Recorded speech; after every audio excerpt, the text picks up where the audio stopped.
Hey mamas, you're listening to the Balanced Working Mama podcast, the only podcast teaching you how to balance your work, motherhood, and wellness. I am Dr. Amber Thornton, clinical psychologist and mama wellness consultant. Each week we dive into tips and strategies and much more so that you too can become a balanced working mama. Let's dive in.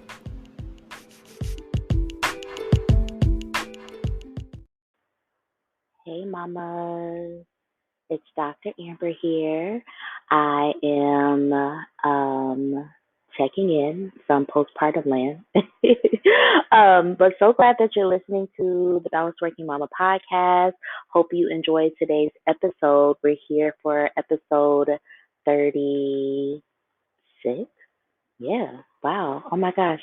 Well, before we get into it, let's do a quick check in. I am doing okay today. If you've been following along on Instagram, you know that I've had some challenges in postpartum recently. You might hear Eden. She's laying right here. I need to change her diaper. I'm about to do that in a hot second. But I've had some challenges with regard to some preeclampsia that popped up for me, but then also my anxiety and um, just all of that has made things a little challenging. But there are definitely some good days, and today is one of those days. We got to see some of our family today. Got to get out a little bit yesterday, so those are good things. And one thing that I'm really working on doing is really getting back to some of the basics that I know help to ground me in moments when things are challenging. And this is something that I had to do in my first postpartum experience as well.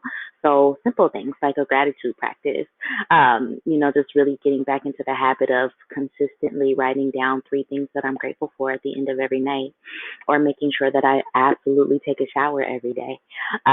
Something I'm really enjoying recently is making sure that I get out for a walk each day.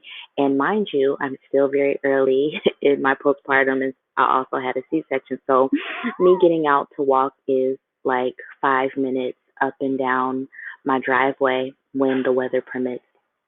So really simple things like that, finding what brings me joy, but more importantly, what keeps me in the present moment. I talked about postpartum anxiety on my Instagram not too long ago. And the thing about anxiety, postpartum or not, is that anxiety really keeps you away from the present moment. It keeps you oftentimes in the future or thinking about what if or what should be or what could be. A lot of things that honestly may never happen. There's a lot of worry, there's a lot of fear, sometimes there's a lot of guilt. And with that, one way to really tackle that is to stay in the present moment as much as possible. And so I'm trying to do things that ground me in the moment. So meditation or there's a bunch of things that can pull me back into the moment. And so I say all that to say there's been some ups, there's been some downs, but I'm happy to be here and enjoying Eden, and also really looking forward to this postpartum journey continuing, because I know the further I get into it, the better I will feel. All right, so with that being said, let's talk about today's episode. I know some of you are thinking, how in the hell did she got all these interviews on this podcast this season?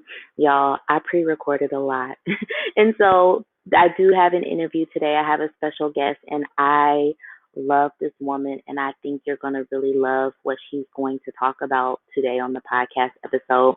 We pre-recorded this a few months ago, and I'm excited for it to be here today. So without further ado, I hope you enjoyed today's episode. As always, please, if you enjoy the Balanced Working Mama podcast, share it with another mama that you know. And let's get into today's episode.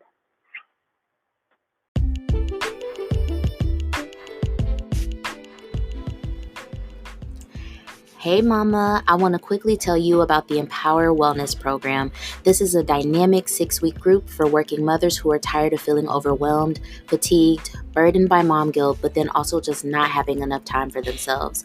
This program takes all of that and transforms it into more wellness, more time for yourself, better priorities, community with other mothers, but then overall balance in your work, motherhood, and wellness. To learn more about the Empower Wellness program, head over to balanceworkingmama.com. There you can find when the next program begins, what to expect, but then also how to sign up. Hope to see you in the next group.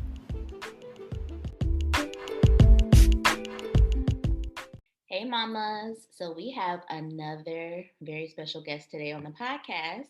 And I have so many really good things to say about her, but I'm going to let her introduce herself. But what I will say is that she is a very ambitious mama. She's just does so many good things. She also is one of our Empower Wellness mamas. So, just happy to have her on the podcast to talk about all the good stuff that she's doing. So, I would love to introduce Nikki to you. So please, Nikki, tell us a little bit more about you and what you're going to share with us today. Sure. So I am a Black mama, wife, attorney, entrepreneur, and a proud double alumna of Howard University. For over a decade, I've worked as a child and family therapist, a case manager to families experiencing homelessness, and a variety of other roles. I currently own and manage Trusted Legal Solutions, a boutique law firm in DC, and I'm also a real estate investor. Yes, that was powerful. Like just even the introduction, I'm like, "Ooh, where is she taking us? What is happening?" With so much Oh my goodness. Okay, so now y'all see why I'm so proud of her because she really does do so much and she has so many skills. And the funny thing is you didn't even mention what you're going to talk about today. And so you have another thing that you do. And so not only is she works with children, she's child development, knowledge, she's a lawyer, she's got her own practice, she is a bomb mama, but also she is very well versed in Montessori methods. And so that's what I really want to talk with you about today. And so you left that out. See, and that's why you're so good at what you do. Since the pandemic started, like many other families, I've had to figure out what to do with my preschooler in terms of education. Preschoolers were just not thought about when it comes to virtual learning or what we were going to do just in general, but with them not being able to go to school. So I spent countless nights finding resources that worked for us, and also that met my needs as a caregiver who was also working full time. So, in terms of the cultured Montessorian, my goal is to serve as a resource to other families and to also be an example to other families, particularly Black and Brown families who are considering homeschooling or just want to supplement their virtual learning programs or just bring Montessori into their homes in general. Mm-hmm. I love that. And I don't know, I just love what you do because of course I follow you on Instagram and you all will definitely let you know where you can find her at the end. But I really love what you do with your child in terms of just setting up the structure, the environments, what you teach your child, and just all the stuff. And I feel like well, this is my opinion, and you can tell me what you think. I feel like the word Montessori is always like a buzzword. Like when people hear, it, they're like, ooh. And some people have really strong feelings like for it, and then other people have really strong feelings against it. And so I always feel very empowered when I see another Black mama or a Black family really embracing it and making it their own. And so it definitely sounds like for you, what led you to that is the pandemic and needing to find workable solutions for your preschooler because you're absolutely right. At, as you know, and you all know, I work for a school.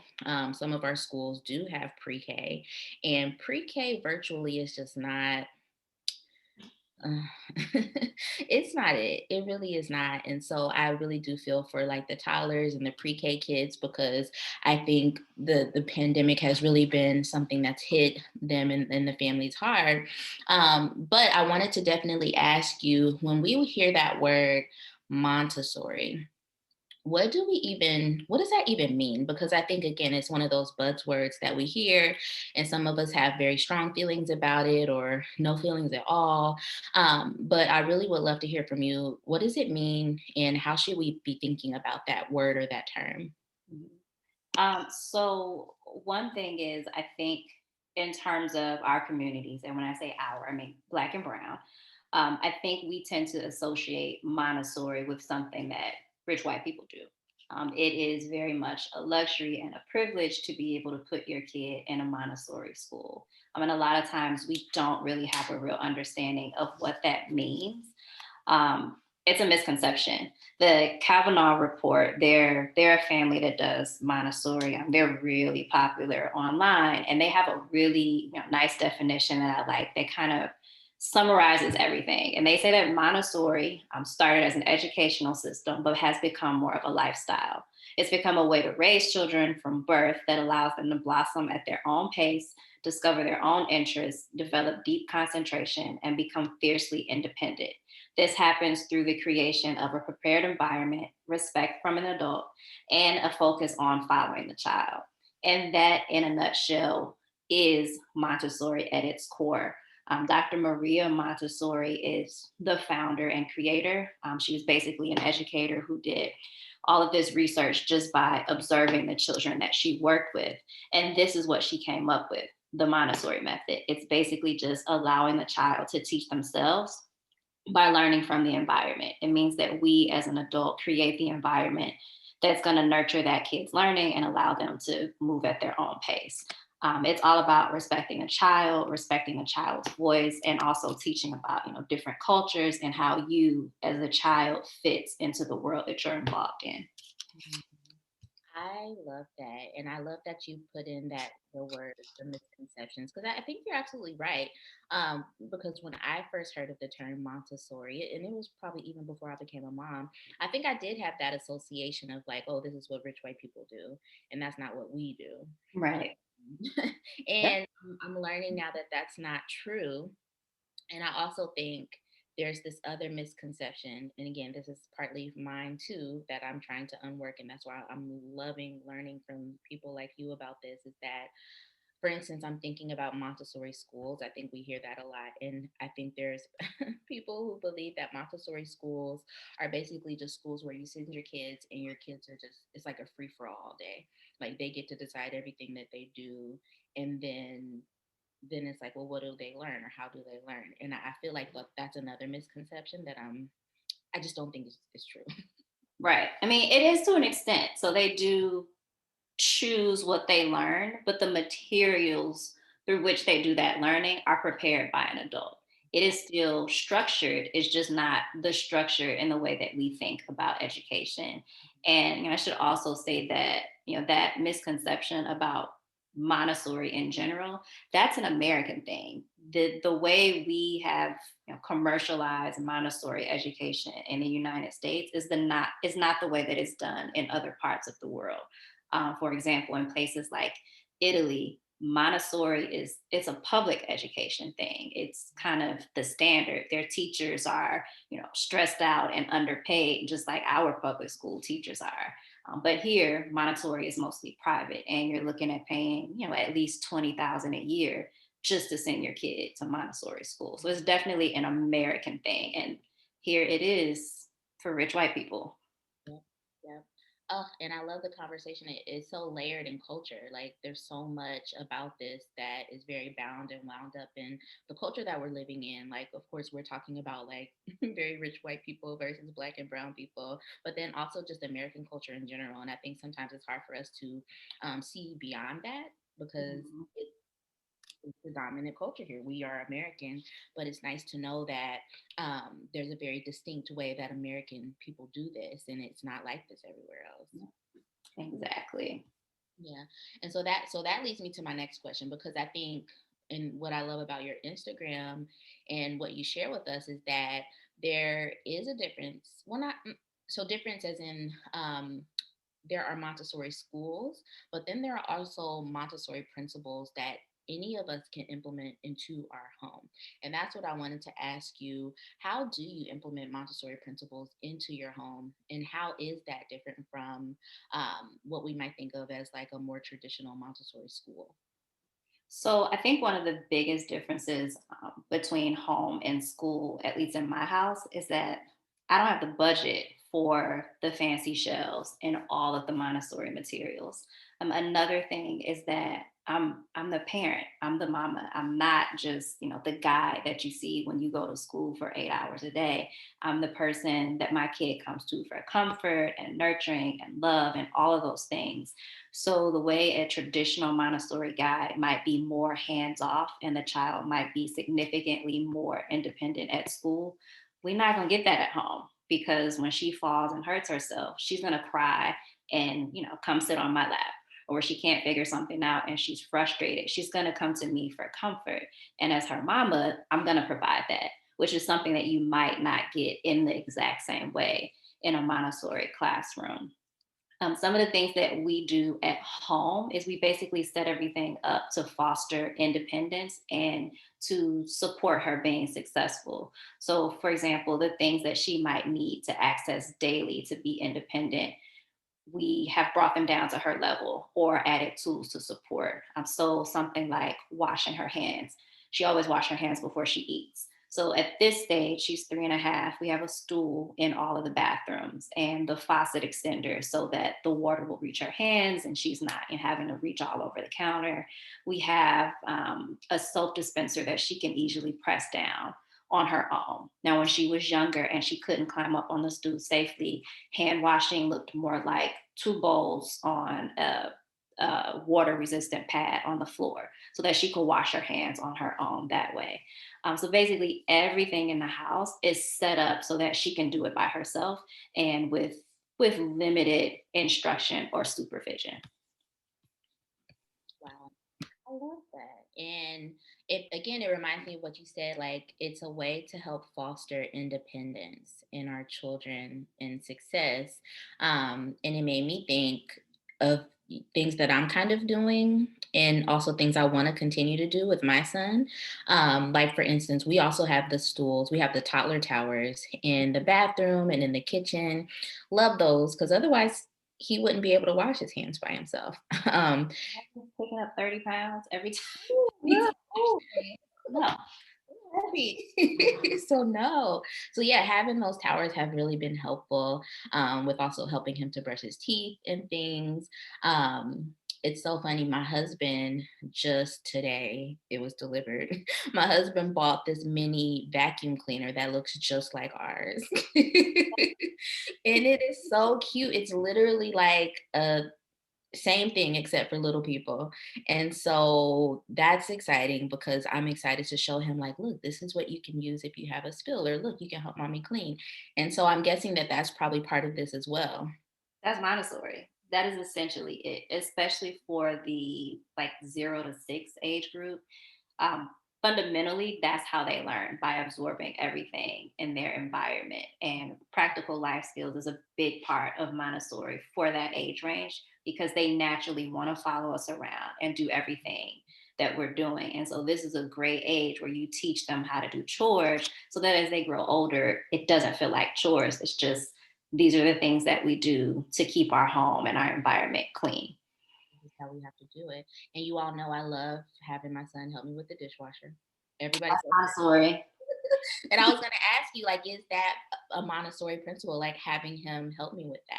It definitely is. It's little things that we probably don't think about that most of us already do. And I think for again Black and Brown cultures, we've been doing Montessori. It may not have had the name Montessori, but we've been doing Montessori, just like many other cultures that have people of color, or many other cultures outside of the United States. When your kid stays home with you until they're 5 or 6, that kid is probably doing some level of household responsibility. And all of that is Montessori. Ugh, I love it. I think for me, it even helps to make it less overwhelming when you think about it like that too. It's like, yes, there are other things that we can do that we're not already doing, but there's still some things right now that we're doing that embrace some of these principles. And it makes me think of the next thing I want to ask you is for us specifically, Brown and Black families, why should we even embrace and want to learn more about Montessori learning? Because I think there's probably, I don't know, I'm assuming that for us, there might be some pushback, there might be some hesitation. Again, we talked about it does feel and sound like that thing that rich white people do. And so whenever there's that, perception about it, it's harder for us to come on board. And so, why do you think it's important for us to even be thinking about this or embrace something like this?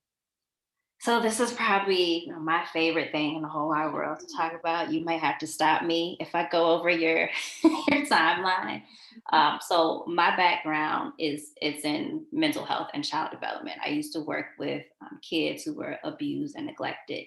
So literally child development and how kids, internalize the things that they're told and how they kind of absorb everything in their environment is something that I know, all too well. And I've seen all the bad parts of that. And I think in terms of school and Black and brown kids, the data is there. Y'all can't argue with it. Black kids have very traumatic experiences in school. School is often hostile and demoralizing, and we just don't have healthy experiences there. You can ask, countless Black and brown folks if they've ever had something negative happen with a teacher or an administrator in their school. And everybody's going to say, yes, that should never be the case. It's exhausting, it's disgusting. I hate it. And learning should not be traumatic, especially for children. So, Black and brown children, we often have to conform or change something about ourselves or minimize ourselves, something that's cultural to fit into the little box of what society thinks we should be, because unfortunately our teachers and our school systems, they come to the table with their biases, and institutionalized racism is real. um, so Montessori, the true teachings of Montessori focus on teaching the child, one, to do things themselves, to learn things at their own pace. And when a child does that, that starts them off with a sense of confidence. So it's not, I can't learn this multiplication chart because it's a chart and that's not how I learn. Montessori is going to give you the physical tools. And if you need to be, on the floor counting out those bears, or if you need to be standing on your head as you figure out something, Montessori is going to support you and encourage you in doing that. It's however you need to learn, and it's at your own pace, and you're not being judged for that. You're not being forced to sit at a desk and do things that other people are telling you is appropriate or that's the way that you do it.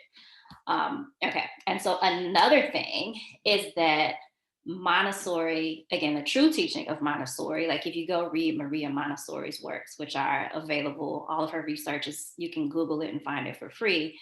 If you read those things, you'll see that she really focused on culture. We are a part of a bigger world, and the world does not revolve around us. We're just small pieces of that world.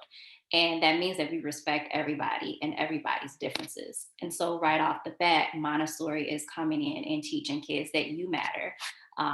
You're not going to be like everybody else. Everybody is not going to be like you. And those things are okay. And it's normalized. So, the difference in colors and complexions, that's normalized. Actually teaching about different cultures and different ways of life, that's normalized. They start off doing that in Montessori.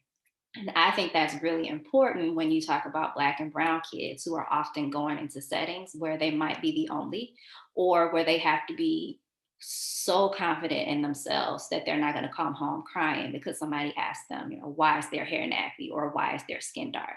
So Montessori is teaching them to accept all of the different cultural differences. Another thing for me is that when I weigh options as a parent, Montessori feels like it's going to be the least detrimental to my baby's psyche. It's not going to hurt her self-esteem in the way that it would if she's walking into a classroom where her nice white lady teacher is teaching everybody, I don't know, she's saying something about hair care, and it's something like, don't come in here with your hair out of place. My baby's hair is always out of place. That's how it grows out of her head. It's not going to look like Susie's hair. And so I don't want her to hear that every day. I want her to be in an environment where those differences, again, are nurtured and normalized. Another thing is that creating a childhood centered around joy is something that's important to me, because one day my baby is going to grow up and go out into a world that literally hates her. as a Black woman in America, she's hated simply because she's Black. She's disrespected. She's devalued. And, society basically tells us that Black women aren't shit and our lives don't matter. And so for me, it's very important to surround her with the opposite of that for as long as I have the ability to. So as long as our babies are little, my idea is that if we surround them with joy and magic and, just comforting and love and all of those things, when they grow up and they get hit with that harsh reality of the world, they're okay, because from birth we've told them the complete opposite. So I always joke that, in a perfect world, my baby goes to school and somebody asks her why her hair is nappy, and she's like, "Why isn't yours?" Like, this is how it's supposed to be. This is the good, this is magic. And to me, Montessori encourages all of that, which makes it the best possible option for my Black child.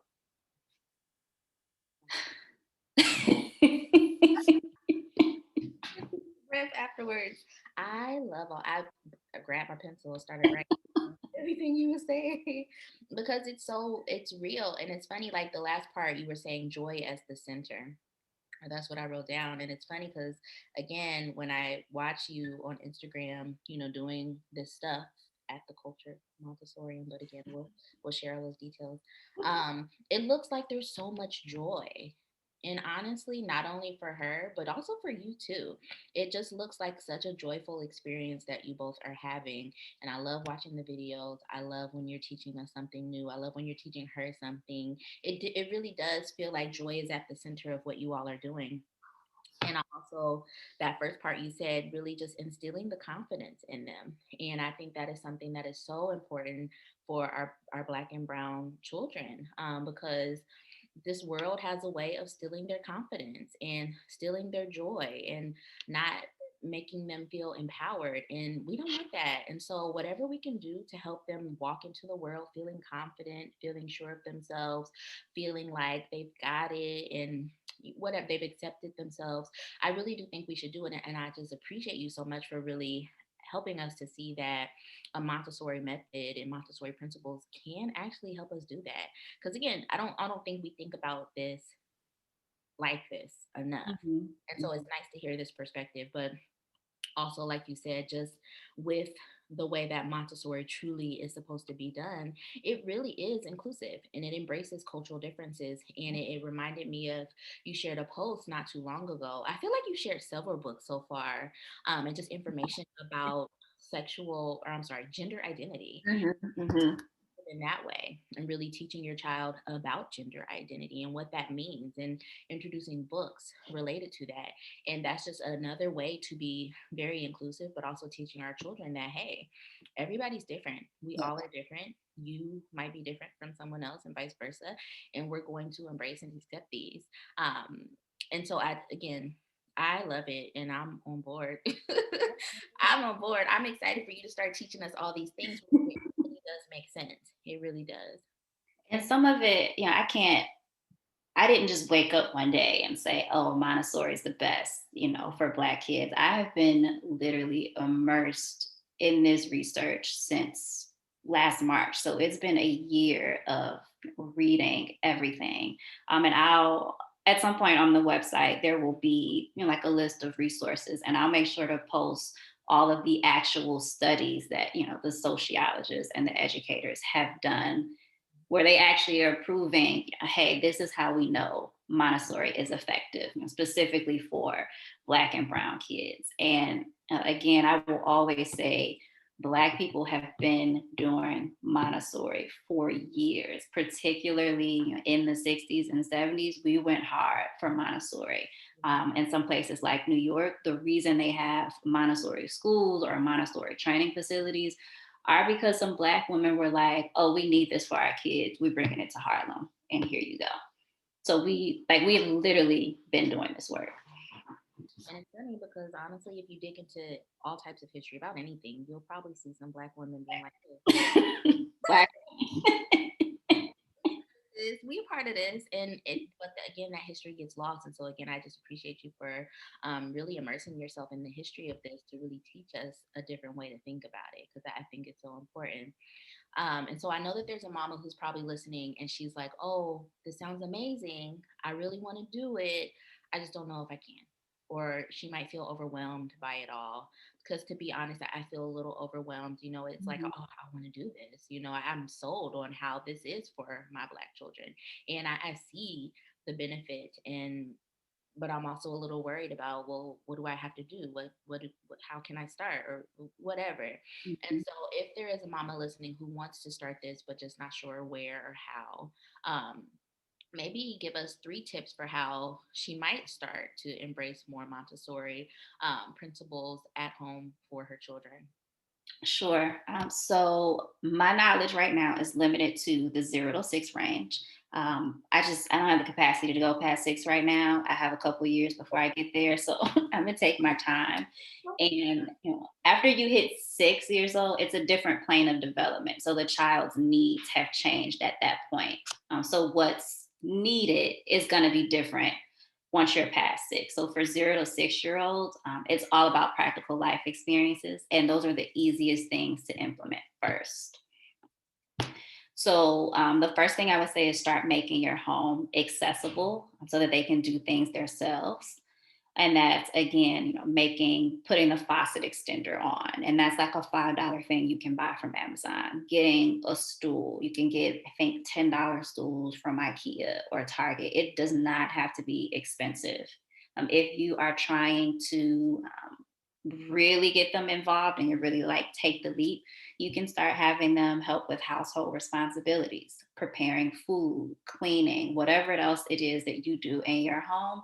You include the kids in doing those activities too. And some people will, be turned off with food prep, like, oh, I don't want my kid to handle a knife. There are child safe things that you can buy for them. And if you're just not willing or not able to buy those things, they can do things in different ways. So, for example, if they can cut with kid scissors, they can cut lettuce. They can rip lettuce with their hands. They can peel an orange. They can peel an egg. There are little things they can do that won't cost you any money to start, but will still get the ball rolling with the Montessori experience. And I know you're gonna go on, but I wanted to say that it reminded me, I've been having my son help me with my salads, and that's fun and cute too.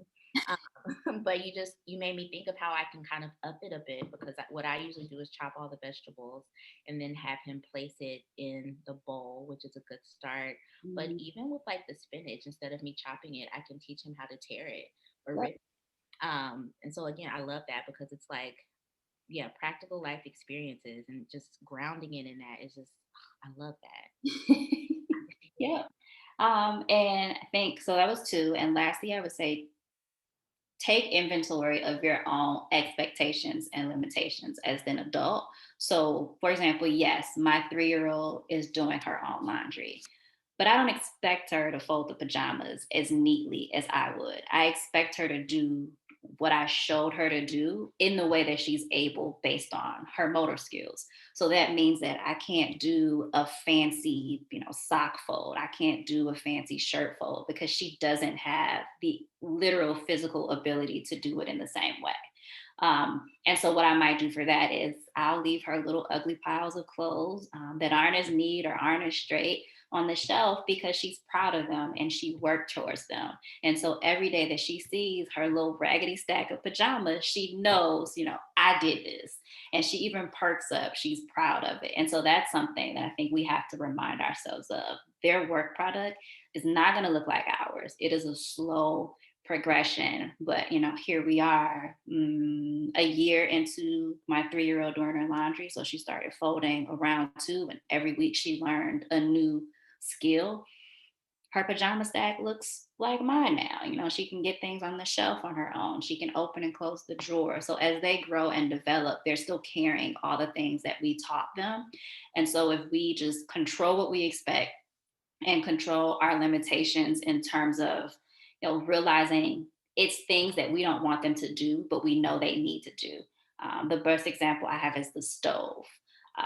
It is very hard for me to let my kid cook on the stove because she's 3, and safety tells me that that's not a good idea. But I have to realize that if I'm scared for her to do it, she's going to always be scared to do it. And so I had to adjust, that limitation, which means Maybe I am teaching her about being safe in the kitchen first. Maybe I'm teaching her about hot and cold. Maybe I'm allowing her to have those sensory experiences with other objects that won't cause third degree burns. So maybe she's starting out with toast before she goes to the stove with the open flame. And then when she understands all of that, I'm giving her a little room to kind of grow and expand.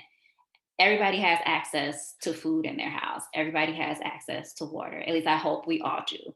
But in some way, however that is, we're washing our hands and we're preparing food. So those are always the ways that people can start, to implement Montessori. That won't cost any more money. It might take a little more time, but it won't cost any more money. Love it. I could just cry. I love it. I really do. Like, it's just making me think about so much. And again, the way you broke it down really took away some of the anxiety and overwhelm that I was feeling about, well, how do I continue to implement this? I love that. Like you said, for 0 to 6 right now, we're focusing on those practical life experiences.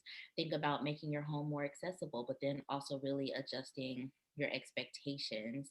Um, Around this. If you have a 3-year old, of course, he or she is not going to fold the clothes like you do, but they can do it in their own way. And again, it's funny, it's keep making me think of my son. So he also really likes to clean up. I'm teaching him to clean up after he eats, which is really just taking the wipe and wiping down his tray. He doesn't do a good job. No. But he does it.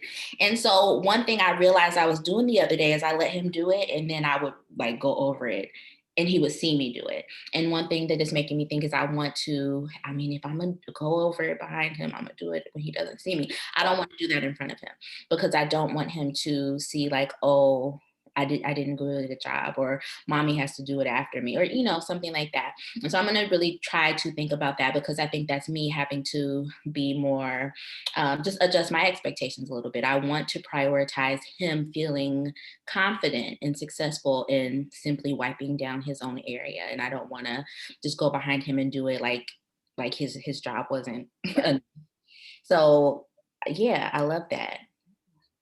But but you also want them to do it well. And I think that's the hard part too, because we're still teaching as we're doing this. So something like that, I might maybe every other day that he does it, I don't do it with him. And then maybe whatever day I decide I'm going to teach him, I might be like, oh, look at that. I see there are some more crumbs. I'm just going to get those crumbs up. Do you see what I did? And the next day he's probably going to be like, oh, it's more crumbs. Let me grab it too. Like they literally will do everything that we do. Nice. Okay. So not exactly go so far as not wiping behind him, but more so teaching him like, hey, I see something else, and this is how we clean it even more. And so Mm-hmm. then he'll understand like, okay, oh, I see some more, so let me do it better. Not better, but I'll continue to level up in this. I love that. Okay. And again, this is why you need to be teaching us this, because I can see how there are levels to this. And it's really helpful to have someone like you to have the knowledge and to really just instruct and guide us as we try to implement some of these things. So thank you so much, because I know that mamas are going to be listening to this and feel more empowered to be able to implement something like this into their home. So now, with that being said, where can we find you? Like, how can we learn more about this stuff? How can we learn more about what you do? Where are you at? Tell us more about how mamas can connect with you. So these days, I am almost always on Instagram. Um, you encouraged me to find a hobby, and this has become my hobby. So you can follow me on Instagram at the cultured underscore Montessorian. I also have a website, theculturedmontessorian.com. And even, if you just go to Instagram, you can click the link in the bio to get to the website. You guys can subscribe, and there will be a blog coming soon. I'm working out all the details. Typically, the blog posts are going to be expanding upon the questions that I get in the DMs on Instagram, and they're really good questions. And so I really want to take the time to expand, explain, provide resources where people can get all of that information. But I won't know what you guys need to know if nobody tells me. So definitely subscribe, follow me on Instagram, send me a message, and let me know what y'all want to hear and see more of. And I'm happy to make it available. Yay, I love it. So we'll definitely include all of that in the show notes so mamas can connect with you. But otherwise, thank you for coming Thank and you for talking. having me. Like, this was super helpful. I love when I have podcast guests on who actually help me learn things. And it was exactly what this was for today. And so thank you so much. I'm excited to implement some of this stuff, and I know some of the mamas will be too. Thank you.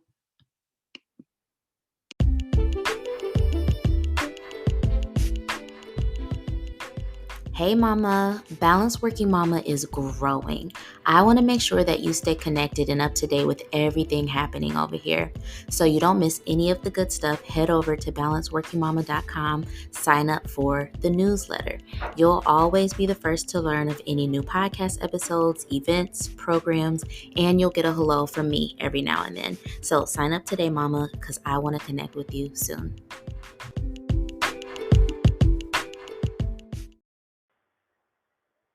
All right, mamas, I hope that you enjoyed today's episode. Definitely give Nikki a follow on her Instagram at the Cultured Montessorian. I absolutely love Nikki. I love working with her. She was in the Empower Wellness program. We're doing some extra work to make sure that she's really the bomb mama that she wants to be. But also, I love what she's doing with the Montessori method and the Montessori work. She knows what she's talking about. She's so passionate about this, and I really do believe you all will get so much benefit from it. So, again, hope you enjoyed today's episode. Now, before you go, I want to leave you with a bit of a announcement, a surprise. I'm not really sure how to say it, but basically, what I want you to know, this will be today's tip. Or what I want you to know is that Balanced Working Mama has recently received a makeover at our website, and I am so excited about it. Balanced Working Mama is over a year old, and we've come so far in this last year. And with that, I felt like it was important for us to look the part and change some things up a bit. So if you are listening to this right now, please, please, please head over to balancedworkingmama.com to check out our new website. I'm so proud of it. I'm so happy about it. But then also, you might notice some tweaks coming soon to the Balanced Working Mama Instagram because the whole thing is getting a makeover. So I am super excited about it. With that, while you are at balancedworkingmama.com, I really want you to check out our interview series.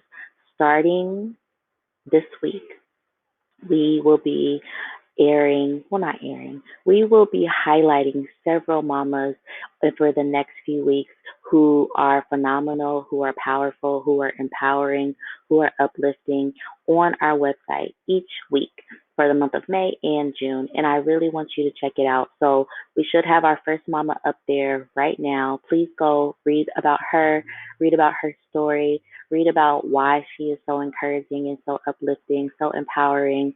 And please come back each week to hear about another mama who is just out here shining. So, again, thank you all for supporting Balanced Working Mama. Thank you for supporting me through this postpartum period. I know my audio is a little funky right now, but that's where we're at for the moment. So, please, please, please, once again, head over to the website, check out our interview series that we have going on, and let me know what you think about the makeover. All right, mamas, I hope that you enjoy your week and talk soon.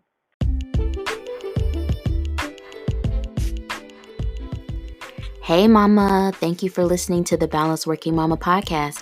If you love this podcast, please be sure to rate it and share it with another mama that you know. And don't forget to follow me and Balanced Working Mama on Instagram. I'll talk to you soon.